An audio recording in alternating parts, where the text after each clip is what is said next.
We're taking the pulse of the entertainment industry, which, of course, is grappling with new, disruptive digital distribution and, at the same time, a resurgence in scripted TV over reality TV. One network that's benefiting from both trends is Showtime. Homeland has had such success. The dramatic series has boosted the network's subscriber base to 22 million from 13 million just 6 years ago, closing a huge gap with HBO, whose paying customers have held steady around 29 million. Now, steering the turnaround is David Nevins, the president of Showtime Entertainment. Showtime series seems to have stolen, David, this cool factor from HBO. So good to have you here. Tell me what's changed. It's good to be here. The difference, you know, it's about being culturally relevant and being entertaining and being surprising. And if you can just on television be a little bit surprising and not have people not know what's coming, you're going to stay ahead of the pack. And that's what Homeland's done. That's what Homeland's done. Homeland had a couple of built-in press pegs to go on. I knew that it was going to come on the air in the fall of 2011. It would be the 10th anniversary of 9/11, and I knew there would be a lot of think pieces being written about where the country's come from a national security perspective, from what's going on, you know, still fighting these two sort of hidden wars. And I knew that people were going to want to write about it, think about it, and it just sort of hit that wave on a lot of different fronts. David, did you ever envision episodic binging? Was that something that was in your plan? How did that come about? How did it happen? It's been happening for a while. The pleasure of serialized television. And I was involved in a lot of those shows as a producer. 24 worked that way. Friday Night Lights, to a certain extent, worked that way. Also, Dexter always had people would want to binge on the DVDs, and you know, now with all the on-demand platforms, you can go all at once. Does that help a show? I mean, does it help to create buzz? What it helps with is it helps people catch up after season one, and you see the snowball effect. Shows come back on our network. They're always bigger in season 2 and then bigger again in season 3 because people have caught up over the season. But there's also a phrase that I've heard recently called tantric television, which is the pleasure of one at a time.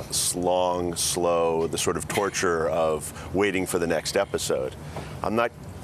And what's interesting with the way our shows work is you can do them both. You can save them up and catch up and binge all at once, or you can sort of be part of the conversation. That actually brings me to my next question, because you guys have been on iTunes since 2006. And I'm just wondering, having the shows there on iTunes, do you think that's brought in more subscribers because they've watched a show, grown to like it, and then said, you know what, I'm going to subscribe to Showtime because I really like this thing on iTunes? Yeah, I mean, iTunes, DVDs, they all function the same way, which allows you to catch up. Although we make very clear that the only way you can get it in season and be part of the conversation as it's happening is you have to subscribe. So it's our episodes aren't available on iTunes until a year after it's run on our air. Is there a danger at all as we go more and more to this digital format that it could cannibalize traditional viewership? We're a subscription model, and I think we've already sort of people like the value proposition of our network. I pay my $8, $10, $12 a month, and it's worth it to get it on a monthly basis. So David, looking at that model, because I think that's one of the most fascinating things, and you've got great ownership. I mean, CBS and its ultimate ownership and the conglomerate really works together. But if you just take that economic model and you take subs, and you take an average $10 a month subscription payment, what is the average cost of an episode for you to produce in these episodic series? We're making a range, and one of the things I've done at Showtime is sort of broaden the range so it's not everything fitting one formula. We're spending more on some and less on others. But the typical scripted hour, half hour that we're spending, I would say between $3 and $5 million an episode. You don't need advertisers. You don't need Nielsen ratings. You know from month to month what you're doing. I mean, it's an amazing economic model, right? Yeah, we are the steady spot within a complicated organization because we're not advertiser dependent. So there's a steadiness and a predictability to subscription. When things are working well, it can also go in the other direction. But when things are working well, there's a very steady flow of cash. That's why it's a good business. You know, you mentioned CBS. Let me ask you about 60 Minutes sports. That sports has been dominated by ESPN. HBO has been very successful in the sports field. Why did you decide to to go forward into that arena when so many other players are already there? Right. Where you look at places where you can have impact and where we can own something, where we can be unique.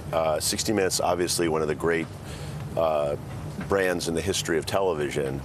I feel like we can have impact in sports. So it's not just 60 Minutes Sports, it's also Floyd Mayweather. We're making a big push. Last year was a lot about sort of solidifying our series schedule. This year is a lot about sports and documentaries. So 60 Minutes Sports, we have all the infrastructure of CBS News and instant credibility because of the name. You know, I was emailing with Jeff Fager, the chairman of CBS, earlier this morning, and one of the points that he was also making to me, which I thought was interesting, is that this is an opportunity to really focus more on storytelling in a way that, say, ESPN doesn't quite necessarily do, and that's something that could differentiate Showtime's. Yeah, well, we're doing longer form stories, more access, their particular brand of investigative journalism. I don't think you would have seen, it's one of the good unintended consequences of a show like Homeland is it makes Showtime a place where 60 Minutes and Jeff Fager trusts putting their brand on our network. I don't think that would have happened 2 years ago. Interesting. Interesting. But now it feels like Floyd Mayweather making the decision, do I trust the rest of my career with Showtime? I feel like where they're going makes it okay for me to go there, 60 Minutes Sports, and they all start, you get in that good cycle of everything sort of feeding into each other. Let me ask you, when are you going to take over the lead from HBO? We just keep doing our game. The weird truth of it is when good things are happening for HBO, it's good for us because you think about how you pay your cable bill. A lot of time the subscriptions are running in tandem, so even though we're competitors, when their subs are up, our subs tend to be up. Makes sense. David Nevins, president of Showtime Entertainment, thank you so much for being here today. All right. Thank you. Good stuff.